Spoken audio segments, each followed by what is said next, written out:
अस्सलामुअलैकुम, welcome to my YouTube channel. आज मैं आपके साथ क्रेज़ी वाइफ़ का 8 पार्ट शेयर करने वाली हूँ, लेकिन पहले तो मैं आप लोगों को बता दूँ कि मैं आप लोगों से सख्त तरीन नाराज़ हूँ।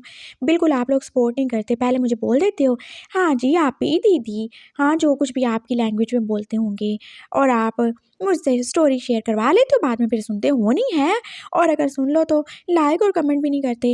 वो मेरे से पीछे वाले लोगों ने इतना कुछ शुरू करके पता नहीं क्या-क्या बनाते रहते हैं और आप लोग उनको जाके इतना सपोर्ट करते हो। लेकिन मेरी दफ़ा तो आप लोग पता नहीं कहाँ सो जाते हो, आपकी तो फीलिंग्स ही कहाँ पे चली जाती हैं। मुझे बहुत ज़्यादा दुःख होता है जब आप लोग मुझे सपोर्ट नहीं करते, कमेंट भी नहीं करते और ऊपर से अगर मैं आपके साथ कोई पोस्ट शेयर कर दूँ तो आप उस पे भी कमेंट कोई नहीं करते। हाँ, बस दिल-शील भेज के चले जाते हो, भाग जाते हो। अब की बार आपने फिर कमेंट नहीं ना किया, मैं बता रही हूँ फिर मैंने सच्ची में नाराज़ हो जाना है। हाँ, बिल्कुल सच्ची वाला नाराज़ हो जाना है। चलिए हम अपनी स्टोरी की तरफ चलते हैं। पसंद आए तो लाइक और कमेंट ज़रूर करना है, ना पसंद आए फिर भी लाइक करना है, मुझे नहीं पता और चैनल को सब्सक्राइब भी कर लो, मुझे नहीं पता। तो चलें हम अपनी स्टोरी को स्टार्ट करते हैं। लैन सैन जो एकदम से मुँह पे हाथ रखे जैसे वॉशरूम में भाग गया था और विशियान का तो जैसे पूरा का पूरा रंग ही उड़ गया था। ये क्या हो गया? भला ऐसे भी कैसे कोई प्रेग्नेंट हो सकता है? उसने तो कुछ भी नहीं किया, उसने तो अंडा तोड़ा तक नहीं है। क्या सिर्फ अंडे को टच करने से अंडा फूट जाता है और अंदर से चूजा निकल आता है? ये कैसे हो गया? हाँ, कैसे हो गया? मामा जो कि अपने बेटे के पीछे ही भाग चुकी थी और विशियान भी अब उठी क्या? वो कितना ज़्यादा ही डर गया था। उसने इससे प्रॉमिस अरे हाँ, प्रॉमिस नहीं प्रॉमिस भी लिया था कि वो किसी को नहीं बताएगा, लेकिन ये पागल लड़का एक प्रॉमिस तक नहीं रख सका और सब कुछ फूट ही दिया अपनी माँ के सामने। विशियान का तो बस ही नहीं चल रहा था, इसका गला दबा दें या फिर इसको गोली मार दें। वो कैसे अब वॉशरूम में उल्टियाँ पे उल्टियाँ किए जा रहा था और मामा जो के पास बाहर खड़ी रोने शुरू हो गई। स्टेपनी, मैं बता रहा हूँ मैंने सच में कुछ नहीं किया। तुम ऐसे ही हो, मुझे पता था तुम मुझसे नफ़रत करते हो, लेकिन मुझे बिल्कुल नहीं पता था कि तुम मुझसे नफ़रत का ऐसा हिसाब निकालोगे, तुम मेरे बेटे को यूज़ करोगे मुझसे नफ़रत निकालने के लिए। वो रो रही थी, साथ में बोल भी रही थी। अरे सच में, हाँ, मैं मानता हूँ मैं आपको इतना ज़्यादा पसंद नहीं करता, लेकिन मैं इतना गिर जाऊँगा क्या कि उसके साथ ये सब करूँगा? मैंने ऐसा नहीं किया, सच में नहीं किया, कसम ले रहे मुझसे नहीं किया, मैंने कुछ भी नहीं किया। इन्होंने किया है, माँ इन्होंने सब कुछ किया है। लैन सैन जो एकदम से मुँह धो के वापस ही आ गया था और वो कैसे यहाँ पे ही जा रहा था। इन्होंने किया है, इन्होंने मुझे बोला कि शादी करने में बहुत ज़्यादा मज़ा आता है, ये होता है, वो होता है। मैंने कहा चलो बता दो और आप इतने अच्छे हो तो आप मुझसे शादी कर लो। इन्होंने बोला नहीं, ये मेरे भाई हैं, मेरे साथ शादी नहीं कर सकते। इन्होंने मुझे सब कुछ करना सिखाया, सब कुछ ही तो किया। अपना और मेरा दही तक निकाल दिया इन्होंने। क्या? मामा जो एकदम से मुँह पर हाथ ही रख के खड़ी हो गई थी। चुप करो, क्या ही बोले जा रहे हो? ऐसा कुछ नहीं है, ऐसा कुछ नहीं है सच में। विशियान जो उनको यकीन दिलाना चाहता था। ऐसा ही है, मैं क्यों झूठ बोलूँगा? मैं क्यों ही झूठ बोलूँगा? अब तो मेरे पेट में आपका बच्चा भी आ गया भैया। लैन-सैन जैसे अब रोना शुरू हो गया और विशियान अब उसकी तरफ देख रहा था। कौन-सा बच्चा? कैसा ही बच्चा? हाँ, ये कौन-सा बच्चा है जो ऐसे ये सेक्सुअल रिप्रोडक्शन से आएगा क्या? हाँ, हमारे बीच में तो कोई फर्टिलाइज़ेशन नहीं हुई। हाँ, कोई पॉलिनेशन नहीं हुई। ये क्या आप बोले जा रहे हैं? मुझे पोशी-मोशी कोई समझ नहीं आती। आपने मेरे साथ वो सब किया नहीं है, जो उस लड़की के साथ उन लड़कों ने किया था। हाँ, और जिसकी वजह से वो लड़की डोनट हो गई थी। आपने भी मुझे डोनट कहा दिया है। वो फिर से बोल के तो वॉशरूम में फिर से घुस गया था। उसका पेट जो कुछ ज़्यादा ही खराब हो चुका था, पता नहीं उसने क्या ही खा लिया था और मामा जो कि अब रोते-रोते थोड़ा गुस्से से ही विशियान की तरफ देख रही थी। तुमने कैसे बोला था कि वो तुम्हारा भाई है? तुम उसके साथ हो, तुम उसका ख़्याल रख रहे हो, तुम उसे समझाना चाहते हो, तुमने ये समझाया उसे? अरे मैंने तो उसे समझाना ही चाहा था। तुम्हारा समझाने का बहुत ज़्यादा शुक्रिया। अब मैं तुम्हारे पापा से ही बात करूँगी। वो अब जाने लगी थी और शिहान उनके पीछे-पीछे, अरे आंटी आई मीन स्टेपनी देखें उनको कुछ बोलने की क्या ज़रूरत है? आप जानती हैं वो कितने ज़्यादा स्ट्रिक्ट है। प्लीज़ ऐसा-वैसा कुछ नहीं बोलिएगा ना उनको, मेरी इज़्ज़त हाथ में मिल जाएगी। ओह! तुमने जो मेरे बेटे की इज़्ज़त लूटी उसका क्या? आई स्वेयर मैंने कुछ भी नहीं किया, मैंने कुछ भी नहीं लूटा। अरे उसके पास था ही क्या जो मैं लूटता? क्या मतलब है तुम्हारा? उसके पास सब कुछ है, समझ गए तुम? मामा को फिर से गुस्सा आ गया था।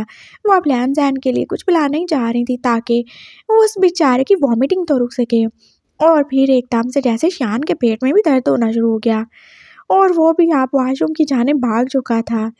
लैन-सैन जो अब निकल रहा था उसने उसे धक्का दिया और अब वो खुद ही अंदर जाके वॉमिटिंग करने लगा था। और आपकी बार हैरान होने की बारी बेचारे लैन-सैन की थी। अरे वाह! आप भी डोनट हो गए भैया, हम दोनों डोनट हो गए। वो जैसे एकदम से तालियां बजा रहा था।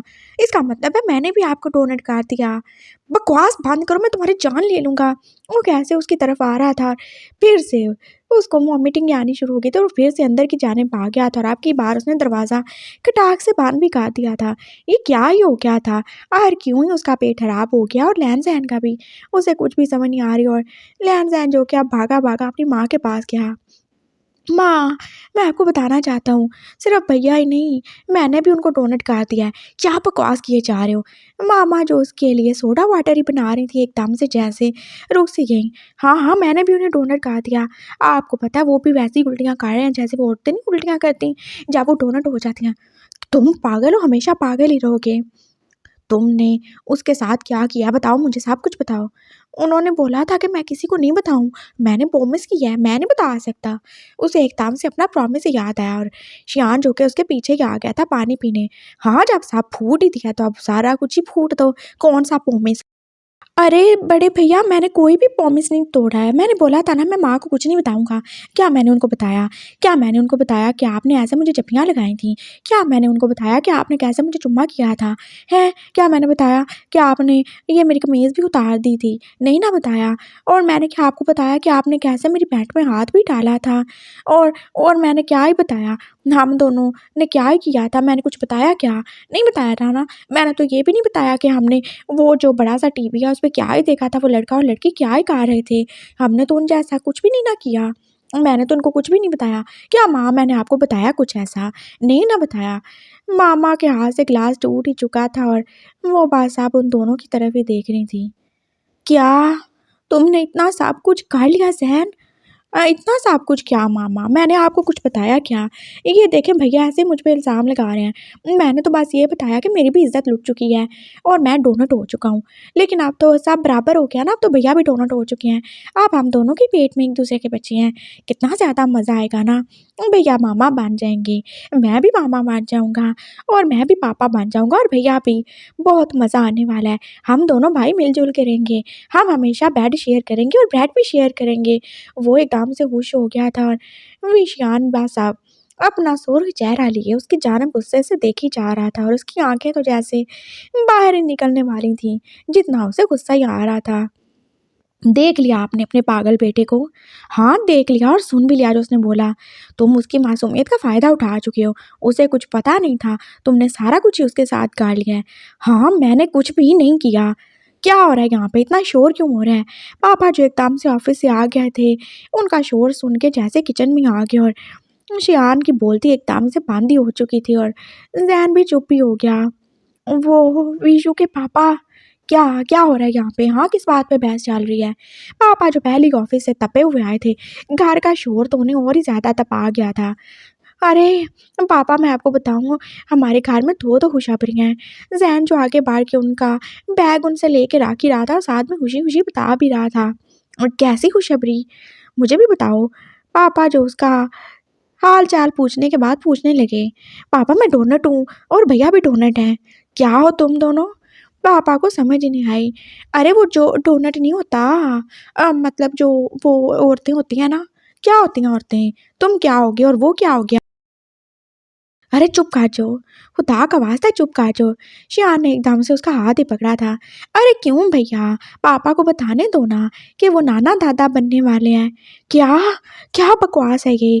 पापा को जैसे यकीन ही नहीं आ रहा था। हाँ पापा, सही बोल रहा हूँ मैं। आपको पता है मेरे पेट में बच्चा है, मुझे कब से उल्टियाँ ही हुई जा रही हैं और भैया के पेट में भी बच्चा है, वो भी उल्टियाँ कर रहे हैं। हम दोनों मामा बनने वाले हैं। कितनी अच्छी बात है ना? वो जैसे खुशी-खुशी बता रहा था और पापा तो अब गुस्से से खा जाने वाली नज़रों से उसे देख रहे थे। तुम पागल हो मुझे पता है, लेकिन इतने ज़्यादा पागल हो ये मुझे पता नहीं था। जिया ये क्या बकवास किए जा रहा है, अपने बेटे को समझा लो। अरे क्या ही बकवास कर रहा हूँ मैं, पापा बात तो सुने। वो उनके पीछे जा रहा था और मामा को भी अब जाना था। वो विशु के पापा, ये सही कह रहा है, ये कुछ भी सही नहीं कह रहा, ये कुछ भी सही नहीं कह रहा पापा। शियान एकदम से आगे गया था। ये सब बकवास कर रहा है, ऐसा वैसा कुछ नहीं है। भला मैं कैसे प्रेग्नेंट हो सकता हूँ? हाँ, मैं तो अल्फ़ा हूँ ना, और मेरे साथ कोई क्या ही करेगा? अरे क्यों नहीं करेगा? हमने किया ना, हम दोनों ने किया नहीं था क्या? मैंने किसी को नहीं बताया। पापा, क्या मैंने आपको बताया? बकवास बंद करो, मैं तुम्हारी जान ले लूँगा। शियान जो कि उसका अब गला ही दबाने आया था, और पापा ने जैसे उसे पीछे ही रोक दिया। ये सब क्या हो रहा है? कोई मुझे बताएगा क्या कुछ? मैं बताती हूँ। मामा जो का पापा के पास ही बैठ गई थी, और उन्होंने कैसे रोते-रोते सब बता ही दिया था। कैसे उनके बड़े बेटे ने ऐसे ही उनके बेटे की मासूमियत का फ़ायदा उठा के उस बेचारे की इज़्ज़त ही लूट ली थी। और वो कोई इतना ही फ़ास्ट था कि 1 हफ़्ते के अंदर-अंदर वो प्रेग्नेंट भी हो गया था, और पापा जो एक सब सच्चाई जानने के बाद अब जैसे विशु को खा जाने वाली नज़रों से देख रहे थे। तुम इतना गिर जाओगे मैंने सोचा भी नहीं था। हाँ, तुम तो उसे पसंद नहीं करते थे ना, तुम्हें तो ये अच्छा नहीं लगता। फिर ये तुमने क्यों किया? हाँ, नफ़रत निकालने का, गुस्सा निकालने का कोई और तरीका नहीं मिला तुम्हें? अरे नहीं पापा, ये मुझसे नफ़रत थोड़ी करते हैं। इन्होंने बोला कि मेरे बड़े भैया ये मेरा बहुत ज़्यादा ख़्याल करते हैं, और ये तो मुझे सिखाने आए थे ना, समझाने आए थे ना कि शादी के कितने ज़्यादा फ़ायदे होते हैं और शादी के बाद क्या-क्या करना होता है। तो ये तो सब मुझे सिखा रहे थे। ये कोई मुझसे नफ़रत नहीं करते, ये तो मुझसे बहुत ज़्यादा प्यार करते हैं। लैन-सैन बोल रहा था, और शियान अब उसकी जानिब भी देख रहा था। ये क्या सच बोल रहा है विशु? पापा, मेरी अकल में पानी पड़ गया था, और मेरा दिमाग ख़राब हो गया था, जो कि मैं इसको समझाने चला गया। ये शादी से इनकार कर रहा था, तो मैं बस इसको समझाने चला गया, उसके अलावा कुछ भी नहीं। अरे अकल में पानी कैसे पड़ गया भैया आपके? अच्छा, जब हम दोनों ने इकट्ठे नहाया था तब पड़ गया होगा, लेकिन मेरी में तो नहीं पड़ा। देखिए मेरी तो बिल्कुल ठीक-ठाक है, आपको अपना इलाज कराना चाहिए। हाँ, मुझे लगता है वही पानी जो है ना आपकी उल्टियों के रास्ते निकल रहा है, जो आपकी अकल में पड़ गया था। क्या? तुम दोनों इकट्ठे नहाए भी थे? मामा और पापा एकदम से साथ में चीखे थे, और शियान जैसे आप सर झुका के रह गया। हाँ तो नहाए थे ना, इसमें क्या ही है? दोनों भाई इकट्ठे नहा ही सकते हैं ना। जो कुछ भैया के साथ है वो कुछ मेरे साथ है, और भैया ने बोला था कुछ भी नहीं होता। वो हम दोनों गंदे हो गए थे ना, वो थोड़ी थोड़ी दही लीक हो गई थी ना, तो भैया ने कहा जल्दी से हमें नहा लेना चाहिए, गंदा रहना कोई अच्छी बात होती है, तो इसलिए हमने नहा लिया। क्या? और अब पापा तो अपना साड़ी पकड़ के बैठ गए थे। मैं तुम्हें छोड़ूंगा नहीं विशु, उन्होंने एकदम से अपना जूता ही उतार लिया था। अरे लेकिन आप भैया को क्यों मार रहे हैं? आपको ऐसी हालत में उनके ऊपर कोई भी हाथ, जूता कुछ भी नहीं उठाना चाहिए। जैन कितनी समझदारी से बोल रहा था। मैं तुम्हें भी मारने वाला हूँ अब। लेकिन क्यों? हम दोनों तो डोनट है ना। उसने फिर से उन्हें याद दिलाया था, और पापा जो एक जूता अब शियान को मार ही चुके थे। आई एम सॉरी पापा, प्लीज़ मुझे माफ़ कर दे, मैंने कुछ भी नहीं किया। वो जैसे अब रोने ही वाला हो गया था। तुम तुम एक शैतान हो हैं? तुम्हारी हिम्मत भी कैसे हुई अपने घर में ये सब करने की? हाँ, घर में नहीं करते तो फिर कहाँ करते? हाँ, घर में ट्रेनिंग देनी थी ना इन्होंने मुझे। लैन-सैन ने एकदम से जैसे उसको डिफेंड ही किया था। तुम अपनी बकवास बंद करो, मैं तुम्हें जान से मार डालूँगा। शियान जो एकदम से अब उसका गला पकड़ के जैसे उसको सोफ़े के ऊपर ही फेंक चुका था, और खुद उसके ऊपर ही था। हाँ, तो मैं तुम्हें जान से मार डालूँगा। तुम ज़ालिम हो, वो तुम उस राजा से भी कहीं ज़्यादा ज़हरीले हो जो तुम्हारे साथ है। भैया मुझे क्यों मार रहे हैं? मेरे पेट में बच्चा है ना, क्या कर रहे हैं आप? मैंने तुम्हारे साथ ऐसा-वैसा कुछ भी नहीं किया जिससे तुम्हारे पेट में बच्चा चला जाए। तो वो कैसा किया है? क्या वो करने से बच्चा नहीं जाता? पापा मुझे बताएँ, बच्चा कैसे ही जाता है? हाँ, कैसे ही जाता है? ऐसे ही जाता है ना, जैसे वो लड़का और लड़की खा रहे थे, वो बेड पे थे, उन्होंने एक-दूसरे को चूमा चाटा, फिर वो दोनों एक-दूसरे को जप्पियाँ लगा के सो गए, और फिर वो उठ गए, फिर वो नहा के आ गए। तो हम दोनों ने भी तो यही किया ना, तो हमारा बच्चा क्यों नहीं आ सकता जब उनका आ सकता है? ज़ैन को जो सारा सबक पढ़ा-पढ़ाया याद था, और पापा ने एकदम से जैसे विशु को पीछे ही खींचा था। उनका हाथ अब उठने ही वाला था, लेकिन मामा ने आगे बढ़ के उन्हें रोक ही लिया। रुक जाएँ विशु के पापा, ये पागल है, और विशु ने जो करना था कर ही लिया, लेकिन हम तो पागल नहीं है ना अब, हमें इसका हल निकालना पड़ेगा। अरे कैसा हल? कौन-सा हल? हल तो निकालना ही पड़ेगा। पापा जो एकदम गुस्से से चले गए थे। मैं तुम दोनों की अभी शादी करवाने वाला हूँ। क्या शादी? पापा ये आप क्या ही बोले जा रहे हैं? ज़ैन को एकदम से फिर याद आया था, हम दोनों भाई हैं, हमारी शादी कैसे हो सकती है? आपको पता है 2 भाइयों की शादी नहीं हो सकती, बहुत गुनाह होता है, सीधा दोज़ख में जाते हैं। मुझे और भैया को दोज़ख में नहीं जाना, नहीं ना जाना। विशु जो अब फिर से अपना जूता उसे मार ही चुका था। भैया मार क्यों रहे हैं मुझे? मैंने किया ही क्या है? एक तो मैं डोनट हूँ, ऊपर से सब मुझे मारे ही जा रहे हैं। क्या हो रहा है यहाँ पे? कौन डोनट लाया, मैं भी खाऊंगा। जो खेल के आ ही चुका था और मामा ने एकदम से जैन को चुप होने का इशारा किया। चलो जो डिनर कर लो, फिर तुम्हें सोना भी है। लेकिन बस चुप कर जाओ, मेरा दिमाग ना खराब करो। मामा उसे वहाँ से ले गई थी और पापा अब उन दोनों की जानिब देख ही रहे थे। पापा जज और अब वो दोनों अपना अपना मुकदमा ही लड़ने वाले थे। पापा आई एम सॉरी, देखिए मैं बता रहा हूँ, मैंने बस इसको बस टच किया था, मैं तो इसको बस साफ समझाने की कोशिश कर रहा था, मैंने इससे आगे कुछ भी नहीं किया, मैंने कोई भी इसके साथ डिंग डोंग नहीं किया, कसम ले लें। पापा क्या? पापा इन्होंने किया ना, अब ये ऐसे पता नहीं क्यों ही झूठ बोले जा रहे हैं। अरे भैया आपने शादी नहीं करनी तो ना करें, मैं भी कौन सा आपसे शादी करना चाहता हूँ, लेकिन झूठ भी तो मत बोले ना, हमने किया नहीं था। तो ठीक है, मैं अभी डॉक्टर को बुलाता हूँ, अभी चेकअप हो जाएगा। मैं कोई डॉक्टर को नहीं बुलाने वाला, कोई भी नहीं बुलाने वाला। पापा ने एकदम गुस्से से ईशान को रोक दिया था। लेकिन क्यों? तुम क्या चाहते हो? हाँ, तुम क्या चाहते हो? वी इंटरप्राइजेस के मालिक के घर में डॉक्टर आएगा एक प्रेगनेंसी टेस्ट करने के लिए, और जब मुझे पता चलेगा कि मेरा सौतेला बेटा प्रेग्नेंट है, उसे मेरे सगे बेटे ने प्रेग्नेंट खा दिया है, तो मेरी कितनी इज्जत बढ़ जाएगी। और जब लोगों को पता चलेगा, वो तो जैसे मुझे हार ही पहनाएंगे ना। अरे वाह पापा, क्या वो सच में आपको हार पहनाएंगे? हाँ, खुशी की तो बात है ना, आपके घर में दो दो बच्चे आने वाले हैं, तो खुशी की बात तो है। जैन एकदम से खुशी खुशी बोला था और पापा जो कि आप उसकी तरफ देख ही रहे थे, वो इतना ज़्यादा पागल भी हो सकता है, उन्होंने कभी ज़िंदगी में नहीं सोचा था। इससे मेरी बहुत ज़्यादा बदनामी होगी, चाहे तुमने इसके साथ कुछ किया है या नहीं किया, चाहे ये प्रेग्नेंट है या नहीं है, लेकिन तुमने इसके साथ जो किया उसकी तो तुम्हें सज़ा मिलेगी। कौन सी सज़ा पापा? शादी करनी पड़ेगी ऑफ कोर्स डार्लिंग, और क्या। पापा नहीं, मैंने शादी कोई नहीं करनी। लहन सहन एकदम से जैसे आ गया है, मैं तुम्हारे के बाल कटवा दूंगा, पीछे हो जाओ, मेरे से बच के रहो तुम दोनों। पापा ने जैसे दोनों को ही डांटा था, अब अगर कोई मेरे करीब आया मैं उसको छोड़ूंगा नहीं। उन्होंने एकदम से जैसे बेल्ट ही निकाल लिया था और अब वो कैसे ही उसे हवा में लहरा ही रहे थे। और विशियान के पापा का गुस्सा जो कि हद से ज़्यादा ही मशहूर था। पापा, पापा प्लीज़ मुझे मारिएगा नहीं, देखिए निशान पड़ जाएगा मेरी बॉडी पे ना, मेरी बॉडी पे निशान पड़ गया तो फिर मुझे कोई भी ऐड नहीं मिलेगा, मेरी इतनी प्यारी बॉडी ख़राब हो जाएगी। ये इसको मारे ना, ये पागल है, इसने सब कुछ किया है, प्रेग्नेंट तो ये है, मैं तो नहीं हूँ ना। अरे वाह, प्रेग्नेंट लोगों पे डोनट लोगों पे कोई भी हाथ नहीं उठाता है। मैं बता रहा हूँ पापा, मुझे मत मारिएगा, नहीं तो मेरे बच्चे को कुछ हो जाएगा। हाँ, फिर क्या हो जाएगा? वो एकदम से रोना ही शुरू हो गया। पापा जो कि अब उन दोनों को देख ही रहे थे। मैं बस अभी इंतज़ाम करता हूँ तुम लोगों का। हाँ, मुझे पहले ये सब सोच लेना चाहिए था, ये कर लेना चाहिए था, लेकिन मैं ही पागल था। पापा मैं शादी नहीं करूँगा, मैं बता रहा हूँ, मैं अपनी जान दे दूँगा। विशु जो है कि एकदम से उठने लगा था, लेकिन पापा का जूता जो सीधा उसके बाम पे ही पड़ चुका था। दफ़ा हो जाओ इधर, तुम्हारी शादी अब मैं इसी से करवाऊँगा। पापा ऐसे कैसे? मैंने कुछ भी नहीं किया, आई स्वेयर मैंने कुछ नहीं किया। आप इसका टेस्ट करवा लेना। अरे वो प्रेगनेंसी वाली किटी ले आएँ, उससे टेस्ट करवा रहे, पता चल जाएगा ये प्रेग्नेंट है कि नहीं है, और अगर ये नहीं हुआ तो क्या है? तो ये प्रेग्नेंट हो या ना हो, तुमने इसके साथ क्या वो सब नहीं किया?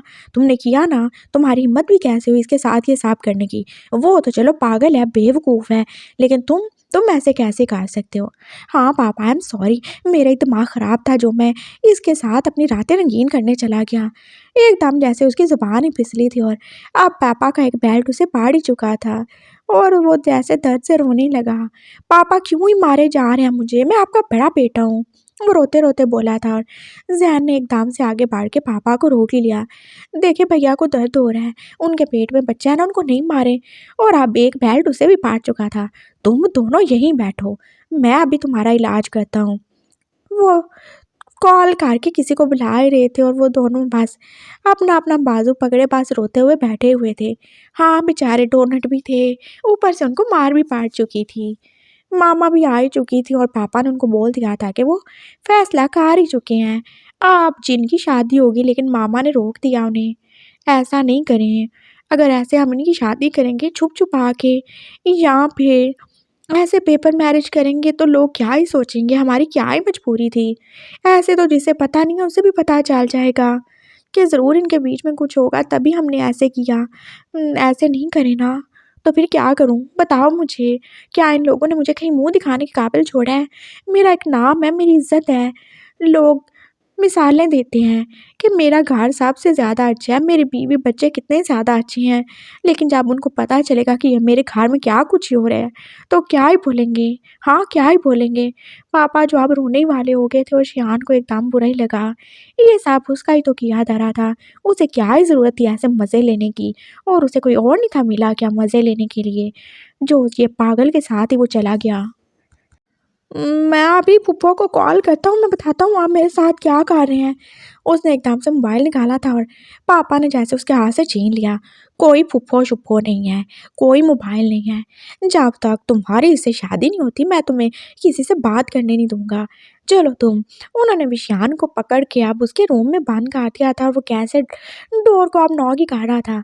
पापा मैं कोई लड़की नहीं हूँ जिसे आप बंद कर लेंगे, मैं बता रहा हूँ मैं खिड़की से कूद के अपनी जान दे दूँगा। हाँ, दे दो बहुत अच्छा होगा। अरे नहीं भैया मत कूदिएगा, नहीं तो आपके साथ आपका बच्चा भी मर जाएगा, उस बेचारे का क्या कसूर है। मैं आपको ऐसे अपने बच्चे को मारने नहीं दूंगा, मैं उसका बाप हूँ। आप कैसे मेरे बच्चे को मार सकते हैं। मैं बता रहा हूँ भैया, अगर मेरे बच्चे को कुछ हुआ ना मैं आपको कभी माफ़ नहीं करूँगा। फिर मैं भी अपनी जान दे दूँगा, मैं भी आपके बच्चे को मार डालूँगा। फिर अच्छा हो जाएगा क्या।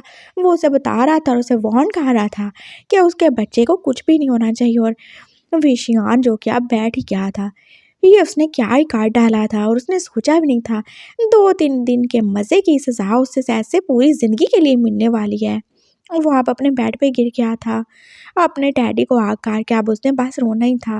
अरे क्या हो गया, थोड़ा मज़ा ही तो किया था, थोड़ी चुम्मा-चाटी तो कर ली थी और बेचारे ने क्या ही कर लिया था। हाँ, और उस नमूने को भी तो सब अच्छा ही लग रहा था ना, कैसे वो कह रहा था हाँ बता दे, हाँ प्रॉमिस किसी को नहीं बताऊँगा।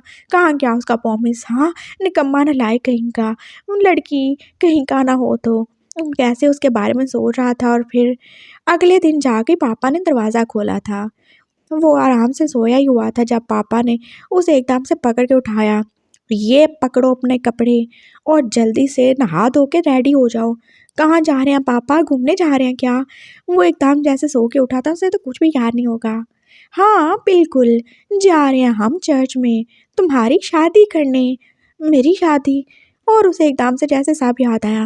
पापा प्लीज़ ऐसा मत करें। पापा प्लीज़, मैं आपको बता रहा हूँ, आपको जिया मामा का वास्ता है, आपको उस जोजो का वास्ता है, आप मेरे साथ ऐसा नहीं करें पापा प्लीज़। वो जैसे उनके पाँव में बैठ गया था। मैं ऐसा ही करने वाला हूँ और तुमने जो किया अब तुम्हें उसका मज़ा भी मिलेगा। लेकिन आप उससे भी तो पूछिए ना, क्या वो शादी करने के लिए तैयार है। हाँ भैया। वो एकदम से जैसे किसी दुल्हन की तरह रेडी-शेडी होके उसके सामने खड़ा था और शांत उसे देखे जैसे हैरान ही हो गया था।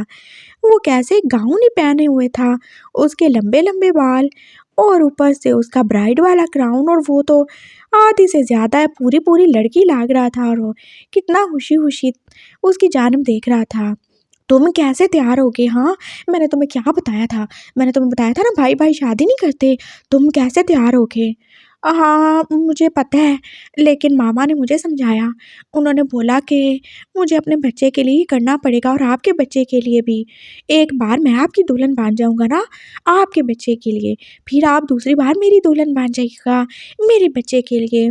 देखिए हमारे बच्चे फिर अकेले रह जाएँगे, अगर हम शादी नहीं करेंगे तो क्या होगा हाँ? आप मेरे बच्चे के क्या चाचा बन जाओगे या ताया बनोगे और मैं आपके बच्चे का क्या बनूँगा? हमारे बच्चे के माँ तो होगी लेकिन बाप नहीं होंगे, तो क्या हमारे बच्चों को लोग बोलेंगे उनके पापा ही नहीं हैं। तो इसलिए मैंने सोच लिया अपने बच्चे के लिए तो ये सब करना ही पड़ेगा ना, और मामा ऐसे थोड़ी बन जाते हैं, मामा को तो कुर्बानियाँ देनी पड़ती हैं ना, इसलिए मैंने सोच लिया है। क्या होता है, शादी तो करनी है कर लेंगे। मैं तुम्हारा भाई हूँ ना, है ना? मैं तुम्हारा भाई हूँ ना? श्यान एकदम जैसे उसे समझाने आया था। हाँ, भाई, मामा ने ये भी बोला है कि आप मेरे सगे वाले भाई नहीं हो, ना तो हमारे पापा एक हैं, ना हमारी मामा एक हैं, इसलिए हमारी शादी हो सकती है। तो बस ठीक है ना, फिर कर लेते हैं। और वैसे भी मैं आपको क्या ही बोल रहा हूँ, हम बस वो वाला प्ले कभी-कभी खेल लिया करेंगे। बकवास बंद करो। अब तुम भी अपनी बकवास बंद करो और तैयार हो जाओ। पापा, बस बहुत हो गया, तैयार हो जाओ। वो चुपचाप वो कपड़े उठा के वॉशरूम में घुस गया था। एक बार तो उसका दिल चाहा कि वहाँ पर किसी स्विच बोर्ड में अपनी उँगलियाँ डाल के मारी जाए, लेकिन फिर उसे याद आया करंट खाने से तो बहुत ज़्यादा ही दर्द होता है। अरे उस दर्द से अच्छा है इससे शादी कर ले। हाँ, 1-2 दिन रह के फिर वो उसे डिवोर्स देके कहीं भाग ही जाएगा। पापा का गुस्सा उतर ही जाएगा। जब उन्हें पता चलेगा कि वो कोई भी प्रेग्नेंट नहीं है, उसने कुछ भी नहीं किया। हाँ, ठीक है, फिलहाल उसे ये मान ही लेना चाहिए। नहीं तो पापा तो उसे बेल्ट से मार-मार के उसकी प्यारी-सी बॉडी का सत्यानाश ही काट डालेंगे। वो अब रेडी होके आ चुका था। चलें पापा, जल्दी से काम को निपटाते हैं। हाँ, गुड हो गया। और तुम्हें याद है ना, अगर तुमने कुछ भी ऐसा-वैसा किया या कोई भी शैतानी की, तो क्या होगा? तुम्हें प्रॉपर्टी में से कुछ भी नहीं मिलेगा और अब तो मैं वो तुम्हारे हिस्से की प्रॉपर्टी भी ज़ैन के नाम कर दूँगा। नहीं, नहीं, नहीं, ऐसा मत कीजिएगा, मैं कर रहा हूँ ना, मैं कर रहा हूँ शादी, कर रहा हूँ। चलो छोटे, शादी करते हैं। वो उसको पकड़ के लेके आ गया था और अब वो सब चर्च में जाने वाले थे। पापा ने अपने ऑफ़िस के कुछ लोगों को बुला लिया था और मामा ने भी अपनी फ्रेंड्स को और चौंग की मामा को भी। और अब उन्हें पता चल ही गया था कि यार क्यों ही लैन जैन ने चौंग के लिए मना किया था। अरे उसकी वो अपने सौतेले भाई पे जो नज़र थी इसीलिए तो उसने मना कर दिया। खैर उन्हें आना तो था और अच्छे खासे लोग इकट्ठे हो चुके थे। जैन जो के पास लड़कियों की तरह शर्माए जा रहा था और विशियान बाजू से देखे जा रहा था। फाइनली अब शादी होने की बारी थी और लैन ज़ैन को कुछ भी समझ नहीं आ रहा था उसने क्या ही बोलना था। बार-बार जब उससे पूछा ही जा रहा था, क्या वो उससे शियान को अपने हस्बैंड के रूप में एक्सेप्ट करता है कि नहीं? हाँ, हाँ, करता हूँ सेक्स। और एकदम जैसे सांप के हाथ अपने मुँह पे चले गए थे। सेक्स नहीं बोला, वो बाद में करते हैं, एक्सेप्ट बोला। हाँ, एक्सेप्ट करता हूँ। उसने जल्दी से बोल दिया था और सबकी जैसे हँसी निकल गई। शियान का तो जैसे रंग ही उड़ गया था। वो कैसे इस बंदे के साथ गुज़ारा कर सकता है, जिसे एक्सेप्ट और सेक्स में भी फ़र्क नहीं पता। उसकी आँखों से आँसू ही निकलने वाले थे। तो मिस्टर शियान, क्या आप इनको अपनी वाइफ़ एक्सेप्ट करते हैं? हाँ, अब और कोई चारा भी नहीं है, कर ही लेता हूँ। उसने ऐसे जैसे तंग आके ही बोला था। और फाइनली इस तरह उनकी शादी हो ही चुकी थी। उन्होंने एक-दूसरे को रिंग भी पहनाई थी और ज़ैन जो कितना ज़्यादा ही खुश था और उसके लंबे बाल जो कि ऐसे हवा में उड़े ही जा रहे थे और ज़ैन का बस दिल चाह रहा था इन्हीं बालों को पकड़ के उसके गर्दन में लपेट के उसका गला ही घोंट डाले। और फिर अब शादी कंप्लीट होने के बाद सब उनकी तरफ देख रहे थे और वो सब कैसे ही चिल्ला रहे थे, कम ऑन किस योर प्राइड। लेकिन शान का भी करेगा। अरे नहीं, मैंने कोई नहीं करनी। जैन भी ऐसे शर्मा ही रहा था। मैं कोई चुम्मा नहीं करने वाला, मैं भी नहीं करने वाला। उसने जैसे मना ही कर दिया था और पापा अब उनको गुस्से से देखने लगे। तुम ये सब जब अंदर कर सकते हो तो बाहर सबके सामने क्यों नहीं? वो एकदम उनके पास आके गुस्से से बोले, मेरी इज्जत का फालूदा मत करो। करते हो किस या फिर मैं निकालूं प्रॉपर्टी के पेपर? उन्होंने एकदम से जैसे अपनी पॉकेट में हाथ डाला था और विशियान ने आगे बढ़ के जल्दी से लैन जैन को एक किस कार ही डाली थी और जैन जो बेचारा शर्मा ही गया। भैया आपको ज़रा बराबर भी शर्म नहीं है? हाँ, कैसे ऐसे लोगों के सामने मुझे चूम लिया? ये सब तो हमारी ट्रेनिंग का हिस्सा था ना।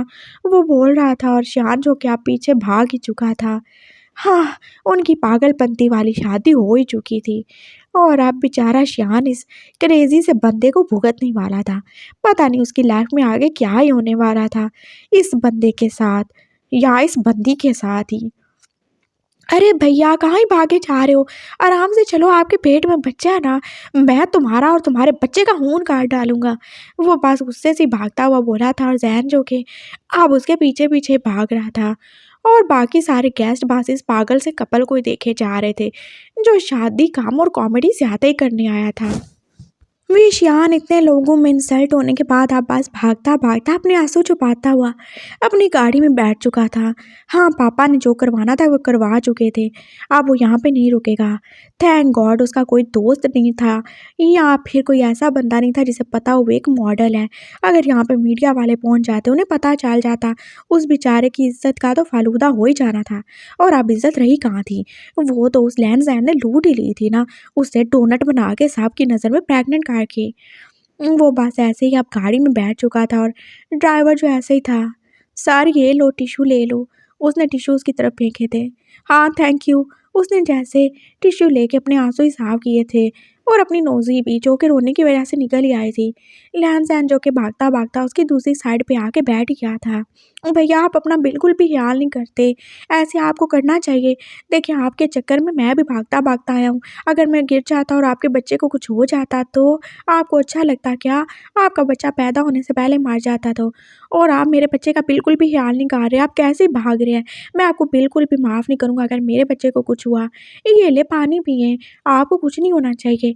आपके पेट में बच्चा है ना, मेरा बच्चा है। वो बोल रहा था और ईशान ने आप जैसे उसके मुँह पे उल्टे हाथ का थप्पड़ ही मारा था। अपनी बकवास बंद करो, मैं कोई भैया-शैया नहीं हूँ तुम्हारा, समझ आई? और मुझसे बात करने की कोई भी ज़रूरत नहीं है। मुझे मार क्यों रहे हैं? मैंने क्या किया? वो एकदम से रोना ही शुरू हो गया था, वो भी ऊँची-ऊँची आवाज़ से। और पापा जो कि अगली सीट पे आके बैठ चुके थे। ये क्या हो रहा है? क्यों कर रहे हो तुम ये सब?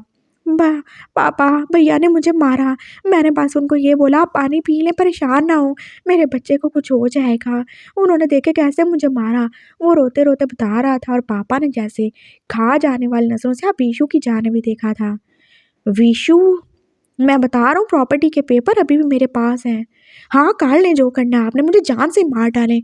वो एकदम जैसे बाहर निकल के फिर से भागने ही वाला था। मैं तो कहीं किसी गाड़ी के नीचे आके मर जाऊँ तो ही अच्छा है। प्रॉपर्टी के चक्कर में क्या कुछ ही करवा लेंगे, नहीं चाहिए मुझे कुछ, 1 रुपया भी नहीं चाहिए। सब इसको दे दें, इस नालायक निकम्मे क्रेज़ी इंसान को।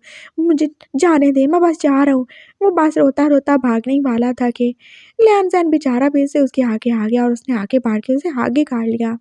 भैया, रोए मत ना, मैं बता रहा हूँ, ऐसी हालत में आपको परेशान नहीं होना चाहिए, चुप हो जाएँ। मैं हूँ ना, मैं आपका ख़्याल रखूँगा और आप ऐसे क्यों ही मरने की बातें कर रहे हैं? आपके पेट में मेरा बच्चा है ना, आप यूँ ही बार-बार भूल जाते हैं। वो ऐसे बोल रहा था और शियान जो कि अब नीचे बैठ के रोने ही लगा था। ये उसकी ज़िंदगी कहाँ ही फँस गई थी, क्या वो था और क्या ही हो गया था। अब वो बस रो ही रहा था। ओह! मैं किधर जाऊँ? मेरे खुदा मुझे उठा ले। मेरे से इतनी बड़ी गलती हो गई थी क्या जो मुझे ये बंदा मिल गया? आखिर क्यों? आखिर मेरे साथ ही ऐसा क्यों? वो बस रोए जा रहा था और ज़ैन जो कि उसके पास ही खड़ा था। भैया, चुप हो जाओ ज़ैन, चुप हो जाओ, मैं बता रहा हूँ मैं सच में अपनी जान दे दूँगा। वो जैसे बेबसी से बोला था और पापा उसके पास आ गए। शियान उठ जाओ, तमाशा नहीं करो, घर चल के बात करते हैं। जो होना था हो गया है। चलो मेरा बेटा ऐसे नहीं करो।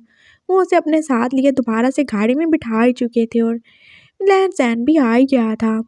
मामा और जोजो दूसरी गाड़ी में थे और अब बस शियान चुपचाप अपनी गाड़ी की विंडो के साथ-साथ लगाए बस रोते-रोते ही आया था और ज़ैन जो कि बस उसकी जानिब देखे ही जा रहा था। भैया पता नहीं क्यों ही रो रहे हैं। अरे रोती तो दुल्हन है, मैं कोई रो रहा हूँ क्या? भैया तो ऐसे रो रहे हैं जैसे इनकी रुखसती हो रही हो। अरे मेरी रुखसती हो रही है, लेकिन मैं तो अपनी माँ के पास हूँ, अपने पापा के पास हूँ, अपने बच्चे के पास हूँ और भैया के पास हूँ। मैं तो कोई नहीं रो रहा, पता नहीं क्यों ही रो रहे हैं।